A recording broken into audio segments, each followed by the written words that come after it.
Hello and welcome. I'm Leigh-Ann Gerrans and you're watching W News Extra, broadcasting live from the Al Arabiya studios.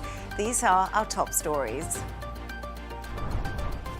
President Donald Trump says Russia's President Putin has let him down over the war in Ukraine and the conflict is more complex than he thought. US talk show host Jimmy Kimmel is taken off air over comments he made about the shooting of right-wing influencer Charlie Kirk. Mass strikes bring France to a standstill as unions challenge the new Prime Minister.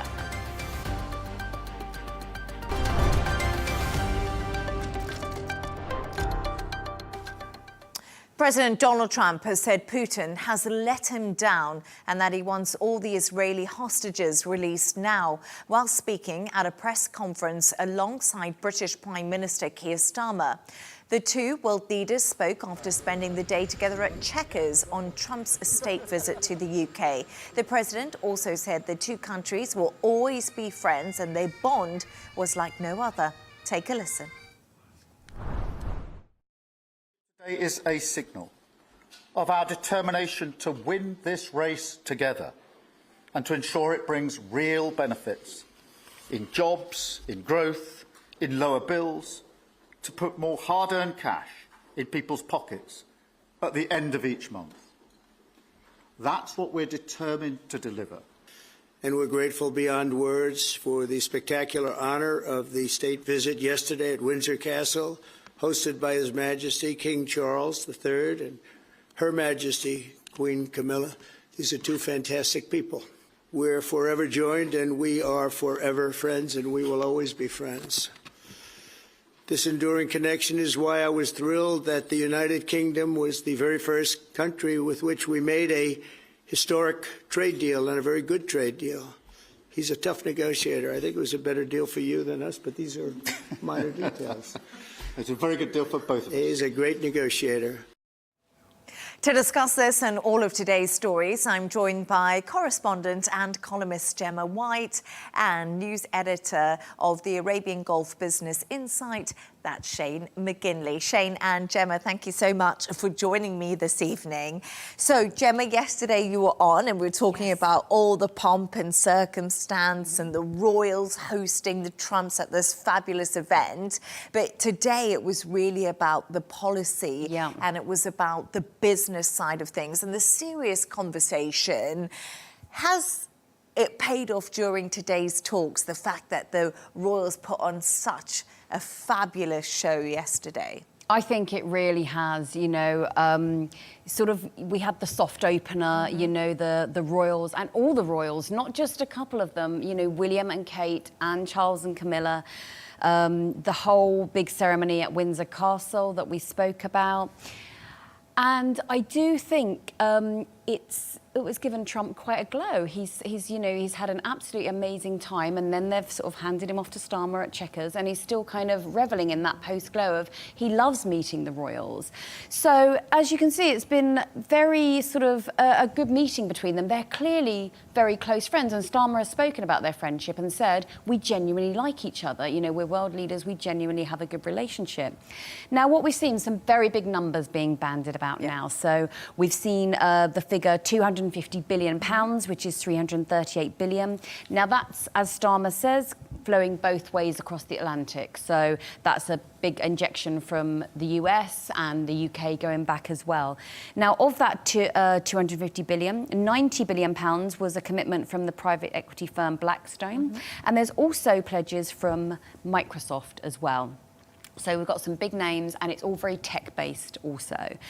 So as far as that goes, there are still critics. So Nick Clegg, the former Deputy Prime Minister, he actually called the deal sloppy seconds from Silicon Valley. He said, a lot of these tech companies are going to be building these data centers anyway. It's nothing special. They've just moved it forward a little bit so that they could talk about it. And I did think that the criticism from Nick Clegg on the Today Show was quite strong. It wasn't something that I was expecting. Like, he did say that sloppy seconds, it's something that was set up a while ago. But at the same time, it also puts into focus the fact that we have so much talent in the UK, especially when it comes to AI. So away from the criticism, I actually think Keir Starmer has done a pretty good job here.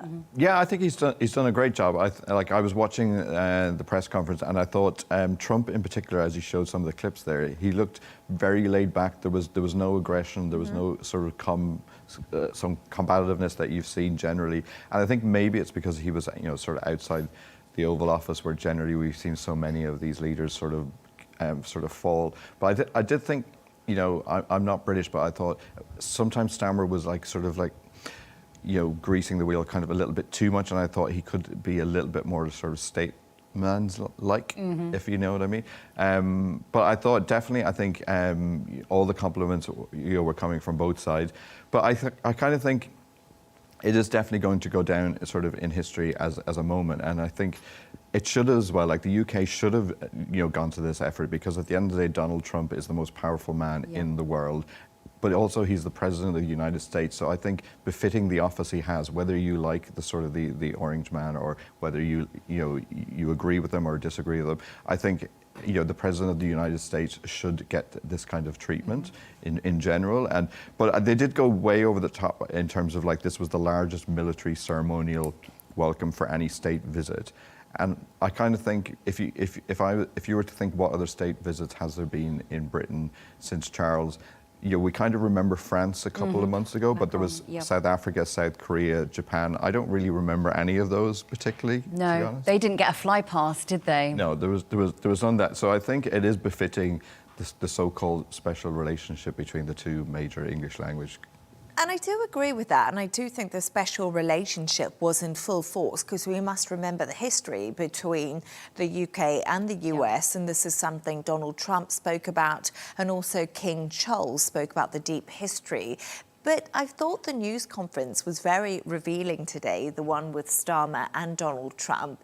I really was watching it quite closely, and I was quite surprised when Donald Trump said that he'd been let down by Vladimir Putin, almost sound like he was interested in pressuring Putin more than he maybe had been in the past. And was that the influence of King Charles brought up Ukraine in his speech last night, and conversations with Keir Starmer. And I also thought the difference when it came to recognising a Palestinian state and the conflict in Gaza was another interesting point of view. And they said, we don't agree on this. This is our stance. So do you think the soft power really did work in many favours? I think him talking about Trump in that way, it shows that he was very comfortable where he is, and he has been cosseted, and they are friends. So it's almost like, when you're that comfortable, you can make these admissions that he might not have made in other countries or any other times.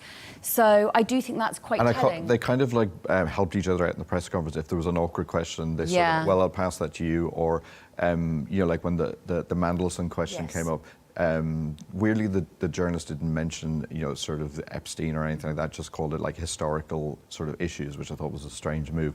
But they kind of helped each other out when you kind of think in a lot of the Oval Office sort of speeches that we saw with other leaders, you kind of felt like Trump was almost out to get a gotcha moment at the whole time, but there was no sense of that at all. So I kind of think comfortable. Maybe, and it was, you kind of noticed that as well on the Gulf trip as well. So I think the best way to get sort of Trump is to get him out of the White House and get him onto strange territory where he's maybe going to be impressed by sort of gold and his history and royals. So I think that seems to be the way forward, is trying get him out of Washington. The only thing I heard mentioned, which I think is worth considering, is whether when Keir Starmer went over and sort of gave the letter from King Charles, whether they've gone too early, because there's still 3 more years to go, and you've had the state visit. You can't really do another one. He's the only president who's had 2 state visits. So you know, it's like as if you're playing poker or some game and you've given away all your cards early. So I have heard this theory being brought up, you know, did we play the cards too soon? But actually, if you look at the dynamics and you look at the picture, you zoom out more on Keir Starmer than you do on Donald Trump. Keir Starmer is on the ropes politically in the UK. Yeah. We've seen Angela Rayner, the Deputy Prime Minister, lose her job over a scandal involving house payment and tax. We've seen 11 MPs leave his cabinet, and he's been in power a year and got that huge landslide majority for Labour. Mandelson. Mandelson. We just brought up Mandelson, links to Jeffrey Epstein. And then Reform are surging ahead in the polls. So I wonder if we say, is this too soon? Or do you think this will be something that will bring Starmer back into favour with the British people? How positive this has gone. Possibly. Like there was a lot of interesting commentary I saw on a lot of the TV stations today saying that, okay, a lot of people may not agree with Trump, the personality, but actually Trumpian policies and politics are on the increase in the UK. If you look at, you know, even in the press conference they talked about, you know, how he had stopped, I think, like all Mexicans illegally coming in. I don't know if that's true, but it was said. And he was saying about, you know, like you've got the issues with the small boats coming in. He's clamping down on crime. He's, you know, lower taxes, lower oil. All of these are the things that are now becoming very popular in the UK. So even if you don't like the man, his politics in the UK is increasingly becoming mainstream. Perhaps it is savvy by Starmer. You know, obviously, Reform is a right-wing political party. Trump is a well-known right-wing politician. So by Starmer saying, hey, look, I might be left or centrist, but I'm really good friends with this guy who has right-wing policies, you know, perhaps it looks like he can play both sides. And I agree with that. I think in some ways might have been a bit early, but it's actually come at a good time for Keir Starmer. Thank you so much for your thoughts on that. Stay right there as we move on to a story which is actually linked. Keir Starmer could recognise a Palestinian state this weekend, days after President Trump's UK visit. The British Prime Minister said he planned to take the step at the UN General Assembly in New York if Israel failed to meet a number of conditions to improve the humanitarian crisis. Other countries, including France, Australia and Canada, also plan to take this action. However, the US remains opposed to giving official recognition to the state. Shane, this is happening after President Donald Trump leaves the UK. That's something that was actually brought up in the press conference, wasn't it? Yeah, and even that moment, you think like, oh, this is where the tensions are going to come in, and maybe Trump's going to sort of like throw a sort of, you know, bomb right into the middle of things. But actually, it was fine. The only thing I know he said a couple of times was that nothing is going to happen. He's not going to push back on Israel until all of the hostages are released. So I think that he's quite clear on that regard. But I don't think that's going to happen because, you know, Hamas is not going to give up its negotiation sort of tactic.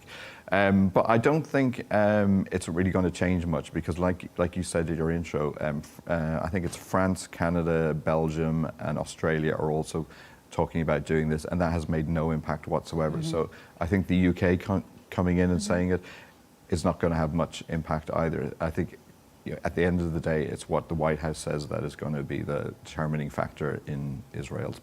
And I guess the reply that Israel has given is by countries like the UK, France, Germany, and not Germany, Canada and Australia, thinking about this move to recognise a Palestinian state. It's almost giving Hamas what they wanted, is elevating Hamas, and they are going to get recognition. Yeah. And that's something that has been quite controversial when we do look at this. But Gemma, the UN, it's going to start its assembly, General Assembly next week. And obviously this week we've heard from the UN Commission who say genocide is now happening in Gaza. But Israel has really shown a lack of interest in anything that the United Nations has said. So will this summit make a difference, or does Netanyahu just think it's irrelevant, basically? I think it's going to be a very interesting summit to watch for sure. As far as Netanyahu is concerned, I don't think he cares less what happens at this summit. He's already said that Trump has invited him to meet in the White House 3 days after the summit. So he's already looking beyond the summit to the meeting he's going to have with Trump in the White House. Now, this is a man who has, you know, obviously the war in Gaza, he has bombed 5 different countries with 0 repercussions, either from European nations or from the Arab states. The meeting with Rubio in Jerusalem, where Rubio there was no criticism, there was no mention of ceasefire. That will bolster his confidence. This is a man who's feeling very confident right now. And as well, obviously, last August, the Israeli government gave final approval for the E1 settlement. And last Thursday, Netanyahu said, we are going to fulfill our promise that there will be no Palestinian state. This place belongs to us. There is utter defiance here. So, no, I don't think whatever happens at the summit, I don't think that's going to have any bearing on his decision-making at all. No, and even if you look at, you know, I think it was about like just over a week ago since the missiles went into Doha, and the European Commission is still sort of thinking about what to do, and you kind of think, what do you need to happen? Yeah. Do you need sort of Hamas to be attacked in London or in Cardiff or Paris or something for it to become like a major issue? And if you think about it, we were saying earlier, like, money makes the world go round. Like, the European Union is Israel's biggest trade partner, and we're talking like 42 billion euros. And they're just kind of thinking, oh, we might do something. Yeah. You know, what are they going to do? Sort of, you know, cancel the Eurovision, and that will be like enough of a warrant. But I think something needs to be done, but it's going to have to come from Donald Trump. I thought there was a slight inclination where he was saying, if the hostages are returned, then it'll be sort of like neutral territory, and then he may come down on Israel, but nothing will happen before then. So if you read between the lines, if that happens, so if you're Hamas, you could kind of think, well, is that a tactic to use? I don't think they will, but it'll be interesting to see what happens going forward. But the UN, I don't think anyone really cares too much what happens there. And that's quite a sad state of affairs, because actually, when this General Assembly happens, the UN was created 80 years ago. And when I look at the UN, there's been so much criticism about how they've handled themselves in the situation with Gaza. And we were saying earlier, they haven't even been able to get aid in. Yeah. And it's been quite disappointing, I think, for a lot of people at home and everyone who's viewing the famine, the man-made famine in Gaza, which people are calling it, and now with genocide. Where have the UN been? I think that's what I found the most surprising, that they weren't able to override and get their aid either airdropped in or taken by road. When I was growing up and I would watch the news, the UN seemed like this all-seeing, you know, like powerful group of nations. And as I've got older, I've realised it has absolutely no teeth. It's kind of been rendered, I don't want to say obsolete at all, because I firmly believe in the nations coming together. But the fact they have not been able to do anything about what's happening in Gaza. No, and it just shows shocking. that, you know, it's really what the US thinks. So when Donald Trump's always threatening to sort of pull out of the UN, then the UN would then definitely be obsolete without any sort of US participation. So it all just comes down to sort of Trump. So unfortunately, I think, there is some merit in the UN. You know, they come up with all of these sort of, you know, human rights and climate change and all of that kind of thing, and, you know, the 17 strategic goals and all that kind of stuff. But it needs teeth, and it needs to. Unless you, like you were saying earlier, maybe we should just leave the politics to NATO, and then the UN looks after the aid, and then you have a separation of priorities, which I would probably advocate that would be a good idea. Because I think a lot of the criticism coming from Israel is the UN has been far too political in this conflict with Gaza, and it's been biased against Israel, and that's why they're not taking the UN report seriously. So maybe there's a question to be asked: should the UN not be political, keep that to NATO, and concentrate on the aid and the delivering of people into war situations, which we always remember the UN for. But thank you so much for your thoughts on that. Let's move on now. And US talk show host Jimmy Kimmel has been taken off air over comments he made about the shooting of right-wing influencer Charlie Kirk. In a statement, TV network ABC confirmed Jimmy Kimmel Live had been pulled indefinitely. Earlier in the week, Kimmel had made a joke about members of the MAGA movement scoring political points from Kirk's killing. President Trump has celebrated the show's cancellation, calling it great news for America. Oh, so there's been a whole lot of talk about what's happening here and free speech, but could cancelling Kimmel also be cancelling free speech? And we know Charlie Kirk always spoke about debate and free speech, and that was something that he tried to take to the youth and the grassroots of the conservative movement in the US. I mean, for me, it absolutely is an attack on freedom of speech, which, as we know, America holds in such high regard. It's the cornerstone of their constitution. Now, for me personally, I've watched what Kimmel said, and I feel that he wasn't making a joke about Charlie Kirk's death, the tragedy around that. He was talking about reaction to it. So it depends which way you want to see it, to be honest with you. Now, what I found... And it wasn't even that shocking. I felt maybe I've got a low threshold. You know, I don't get shocked by anything anymore. Yeah. But I've seen a lot worse, you know, said in by other people than what was said in that clip that's going around. Yeah, it's. I mean, he is one of Trump's most prominent critics, and he does have a demographic, a youthful demographic who watch his show, and you know, he's sort of very seen as very influential in that. So, yeah, Trump, even in the UK, he has taken his time out. He's obviously been on Truth Social to celebrate this firing. He said that Kimmel was fired because he had bad ratings. So he has kind of shied away from, you know, the free speech kind of the debacle that we're talking about here. Now, what I found most interesting is that the show's been taken off the air by the network operator Nexstar. Now, Nexstar and Sinclair, they're two of the biggest TV station owners in the US. Now, they are both currently seeking approval from the Federal Communications Commission, that's the FCC, for upcoming deals. Now, here's where it gets interesting, because the chair of the FCC is a man called Brendan Carr, who was handpicked by Trump for the position. Now, unlike his predecessors, he has opened a lot of probes into television station owners that Trump has publicly disliked or fallen out with. No other chair has gone in as hard or has done as much.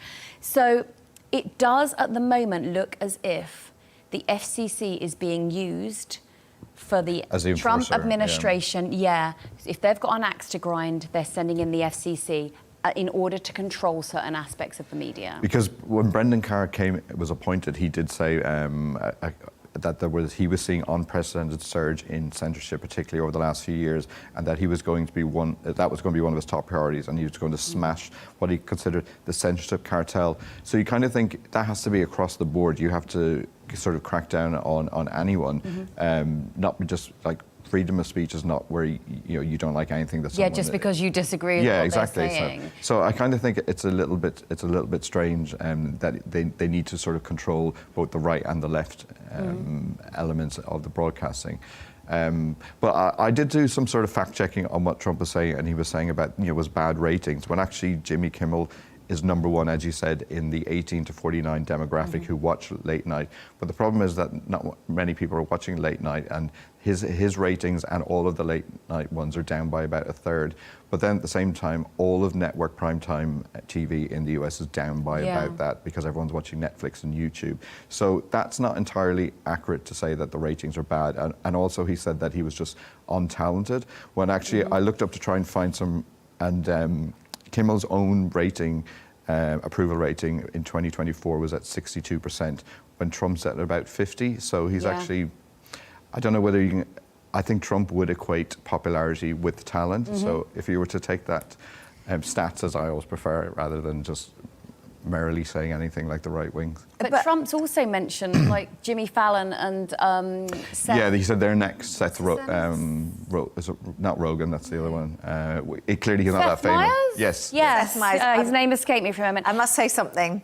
American comedians is definitely not my strong point, but in a quiz we would not be asking you about American comedians. I preferred Stephen Colbert. He was the one that I watched, so I was quite sad that he's going, and I was But quite Trump's glad already he won the set his Emmy. sights on, like, he's mentioned Fallon and Myers in a tweet. It's like he's setting his sights on everyone that he's got beef with. But I just want to play a clip to you, because earlier I spoke to Republican strategist and media analyst Adolfo Franco. I asked him if it was I can't say that word, actually, hypocrisy for Trump to support the cancellation of Jimmy Kimmel. Take a listen. In the United States, the Kimmel matter was not a governmental action. The Kimmel matter was a decision by the private sector. You can say whatever you want in the United States, and the government can't take action, as apparently is the case in Britain. That's the distinction. The Kimmel situation was a decision by public outcry. The president joined it and agreed with it, but the president didn't force it or make it come about. So that was a point there from Adolfo Franco, the Republican strategist. When I did ask him this question earlier, I did say, was it hypocrisy, this whole situation? And he did say, this didn't come from Donald Trump. It came from the private sector, and it came the from Nexstar Group. the Nexstar Group. And the only thing is Donald Trump was saying, OK, I agree with it, but actually had nothing to do with it. Because I think it's to do with the system that they have in America in terms of, like, it's not just ABC has, you know, they put it out and then everybody watches on TV. It goes out to about 250 affiliate stations, and then the stations can decide if they're going to take individual shows. So, like you said, Nexstar, which is one of the biggest ones, they decided, okay, we're not going to show this anymore. Yeah. And then it was after that that Disney came out. So it was kind of like they were forced into it. They did it before Disney, ABC. Yeah, so they were kind of like pushed into it. And it's interesting the wording, they said the show's going to be gone indefinitely, I think. So does that say it's cancelled, or it could come back like in 2 months, 3 months, a year? Or, Well, I don't do know. think that the FCC are doing an investigation into what was said, and then I think we'll get those findings in a report and probably know more after that. Well, I mean, Carr has already given an indication of what that report might look like. He called Kimmel's comments the sickest conduct possible, which is really strong language. I think it gives you an indication of where that report might be heading. And the more and more we talk about free speech, the more and more we hear about it. I think it's become a really hot topic in both the UK and the US. But thank you so much for your thoughts on there. Stay right there as we move on to another story now. And France is seeing one of its biggest strikes in years as teachers, transport staff, hospital workers and more walk off the job. Over 1 million people have joined nationwide rallies disrupting schools, trains and flights. Unions want higher wages and better public services, piling pressure on the new Prime Minister, Sébastien Lecornu. Well, Shane, I must admit something. I know this sounds bad, but I feel like there's often a strike in France. We can't forget this. It's quite popular among the union movement, workers, let's put it that way. Just when you thought the drama that unfolded recently in France, you know, was all over, it's back again. No, exactly. And there's like 800,000 people that are going out on marches, and they're going to... It was actually over 1 million was they it? counted today, so it was slightly It's higher. even more. Old stats, Shane. Yes, exactly. From a couple of hours ago. But yeah, I did kind of think about it because, like I said earlier, I went to France a lot on holidays, and we always, every single year, ended up getting stuck in some sort of protest and having to miss something or miss the ferry or something. So, and I kind of thought to myself, well, is there a lot of protests going on in France? So I thought, let's just put this. Is this some sort of like anti-French sort of sentiment? But actually, no, it's true, because there was a massive research done on all of the European countries over a sort of 20-year period, and in France, for every 1,000 workers, they lost 127 days to striking. Well, can you guess what it was in sort of the UK? It was around about 20. So that's right. But this makes me crazy. Yeah, that's a huge difference. So it is fair enough to say in France, I think Cyprus is only the one that was more ahead of them, but France, they just love going out on strike.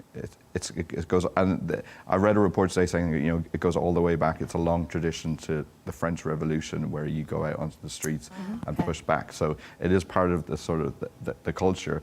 And one of the things that seems to be sort of the turning point was the retirement age and the pension age. That has changed from 62 to 64, which doesn't seem that much to me, but I suppose if you're 62, it makes a big difference. Yeah. But also another big thing that was a big cause of concern was cancelling a public holiday. Yes. And that also caused an absolute outrage in France, but it doesn't sound like they're going to work very much anyway, which could feed into the problems with the economy. Because we can't forget that France is in an economical...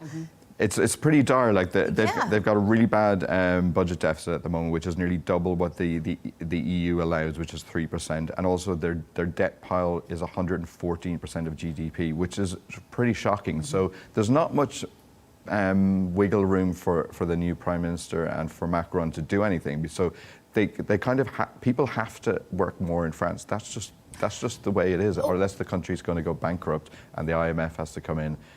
So. And bail them out. But I know that the big questions being asked in France is the fact that they need to stick to this budget to make sure that they come in line with the European Union rules and regulations, but the problem is they just can't push it through. No, and, exactly. you know, we're seeing that on our screens now when it comes to the protests. But, Gemma, there's been another big story happening in France, not so much in France, but it's gaining lots of traction, of course, in the US. As well as the strikes, President Macron and his wife, Brigitte Macron, have said they're going to provide scientific evidence to prove Brigitte is a woman. OK, what do you make of this? And also, this all really came out of that intense investigation that Candace Owens, the podcaster, did into if Brigitte Macron was a man. I'm not sure I'd call it an investigation, rather than just a string of unfounded allegations for attention when it comes to Miss Owens. So this is a defamation suit that they've taken, against the right-wing influencer Candace Owens. Now, she has been pushing her belief that Brigitte Macron was born male. Yes. She has done an 8-part podcast on it. It appears to be something of an obsession, you know, to keep pushing this rhetoric that the Macrons have categorically denied. She claims that Brigitte Macron was born Jean-Michel Trogneux. Who was the brother. Now, that is the name of Brigitte Macron's brother. Yes. Now, he lives in Amiens in northern France, and he attended Macron's presidential inaugurations in 2017 and 2022. Now, why now? You know, this has been going on for a long time. As you mentioned before the show, there was a book out about 10 years ago that called into question, you know, her gender at birth, Brigitte's gender at birth. And in 2021, the Macrons also took 2 French bloggers to court for also perpetuating. But they lost that. The Macrons lost that. They won first of all, but they and lost then they second. lost on appeal. Yes, because the definition of defamation in France, it has to have malicious intent, and it was the court found that it did not. So now the Why do you think the Macrons... Macrons are doing this now? It doesn't seem like a smart move in terms of making the allegations go away. See, for me, I would grow tired of this lady in America constantly dragging my name and my reputation through the dirt, if that's something that mattered to me. What matters to me might not matter, you know, to other people, but if I'd sort of reached the end of my tether... To make an example of her and and she's also making money out of it. Like, she sells T-shirts on her website, Brigitte is a man, you know, printed across the front as well. So she's also sort of capitalising off of this rumour that she's perpetuating. Well, I saw some reports today, which I thought were quite interesting, were saying that maybe Macron himself, because you've got so much bad stuff going on in terms of his career. We just talked about the strikes, everything that's going on. You kind of think, I just want one win, and you kind of think proving your wife is a woman should be like a simple win. Yeah. But it is quite interesting because I have watched the series. The podcast. The whole podcast. Yeah, yeah. All 8 episodes. Probably, I think there's more than 8. She started a second season now. Candace Owens. And I do that because I'm a journalist, and this is a really big story. Yeah. Yeah. And I feel like even her alleged unfoundness and Candace Owens' so-called obsession with this. So did you feel that she had any smoking gun at all? I did feel like she did. And there were periods in the podcast where I did feel like she actually had some good information and some good insight. But then it's all alleged and it's very difficult to prove. But I think it's always interesting, because I watched Candace Owens do this, and obviously now the Macrons are suing Candace Owens. But it's also been politically difficult because President Donald Trump has actually spoken to Candace Owens. She's spoken about this on her podcast, because he said it's ruining diplomatic relationships, with France. It's also now spreading to France, and the movement's picking up there, where Brigitte Macron is the First Lady. So things are becoming a little bit complicated because of how focused this podcast has been. But I watched it out of interest because it's a talking point. It's in the zeitgeist. It's on YouTube, and it is interesting to watch, but unproven, of course. So we don't know. And I was thinking, this scientific... Did she manage to sway you from when you first listened to when you finished listening to them? Or I would say I was a little bit more in the middle now. She's a controversial figure anyway. Yeah, she is, of course. Because of the way her and Macron met, his age when they met, her age. She was married, I think, with 2 or 3 children already. She was his teacher. So there are people who are going to have disliked her for a very long time, and obviously this does sort of feed into that as well. I do think, though, if it does turn out to be true, who cares? It's none of I was just going to say, business. what if she is a man? Like, what? Yeah, to what end? Like, it's none of And I would agree with business. that. Yeah. Like, who really cares? And why has Candace Owens gone so deep into this investigation? All those questions. She called it her life's mission. Exactly. To expose this. Expose this. Yeah. But I do think we'll see what happens. First of all, I want to know the evidence that's going to be given up, because what I was reading is it looks like it's going to be photographs of series of Brigitte Macron throughout her life, because there's not many photographs of her, but there's actually not going to be DNA evidence to prove her gender. So we'll have to look to see. Wouldn't that be just the ultimate proof? Just do a DNA test and get over done. I mean, Shane, there's, I mean, it would be, but apparently that's not what it's going to be. So we have to wait and see what the evidence is. But thank you so much. And it's that time of the show where Gemma and Shane have chosen their quirky stories of the day. And Gemma, oh, this is a lovely story. A 94-year-old Italian nonna. I love this. Nonna is grandmother in Italian, if no one knows that, has become a tourist attraction in her local village. Tell us why Nonna has. So Margherita Chiarletta, hope I'm saying this correctly, she is 94 and she lives in a glorious medieval village in central Italy's Abruzzo region. Now, she has become a tourist attraction, so tourists are going to this lovely village to seek her out especially, because they see her as this person from sort of like a different age. Now, you'll see what she's wearing here. Now, that is the traditional dress of the region, and women have been wearing that for hundreds and hundreds of years. And she has been dressing like that since she was 18. Now, I think that she's become a bit of a cultural touchstone, a link to the past with all the craziness that's going on right now. But yes, people are flocking to this village. She's been nicknamed L'Ultima Regina, please pardon my Italian there, which means the last queen. I think that's so lovely. And she leans out of her balcony and she greets passers-by and she takes selfies. But I really do think it's a way of people slowing down their lives and perhaps getting a bit back to basics with what's going on in the world in general. I absolutely love that story. You can see the big pots they've got when they do the cooking, which is very traditional in Italy. And Shane, I want to talk to you about something completely different. We've got a nonna there. Now we're going to talk about fantasy coffins that are going on in Ghana. Ghana, yeah. So I saw this, and I saw the pictures first, and I thought it was amazing. So basically, what it is when you die, you can go to this carpenter who's inundated with orders. Yeah. I'd imagine even more so now. So you can get like a cruise ship, or there's people. One guy had a giant pink fish. I presume maybe he was a fisherman. fisherman. There was a colourful peacock. There was an airplane. There you go. There was one where there was a teacher, so they did like a school and some books. So it's basically to sort of just bring a bit of colour to the funeral. And the guy, the carpenter, said that people forget for a moment what's inside. They admire the coffin, and the atmosphere lifts. And I tell you, what a fantastic craftsmanship. Yeah, You know, exactly. he's made a really lovely job of those coffins to send people off in the best way possible. What a fantastic idea, actually. It is quite cool. It got me thinking, you know, what would I want for my fantasy coffin? And Right. I haven't really thought too much. I think, you know... What's defined you in life? Probably books, so it could be like okay, that would be made out of, you know, like a lot of sort of like first editions put around the side. We can do a paper mache Yeah. and then like a binder. But we do you- can't cremate you because we're not burning the first editions. Okay? Oh. Yes, we're going to take those first. True. And 'cause Yes. there was a show on Channel 4 last year called Celebrity Send-Off, where celebrities got to stage their entire funeral, and part of me thought it was creepy, but then, you know, like you kind of think like, what songs would you want?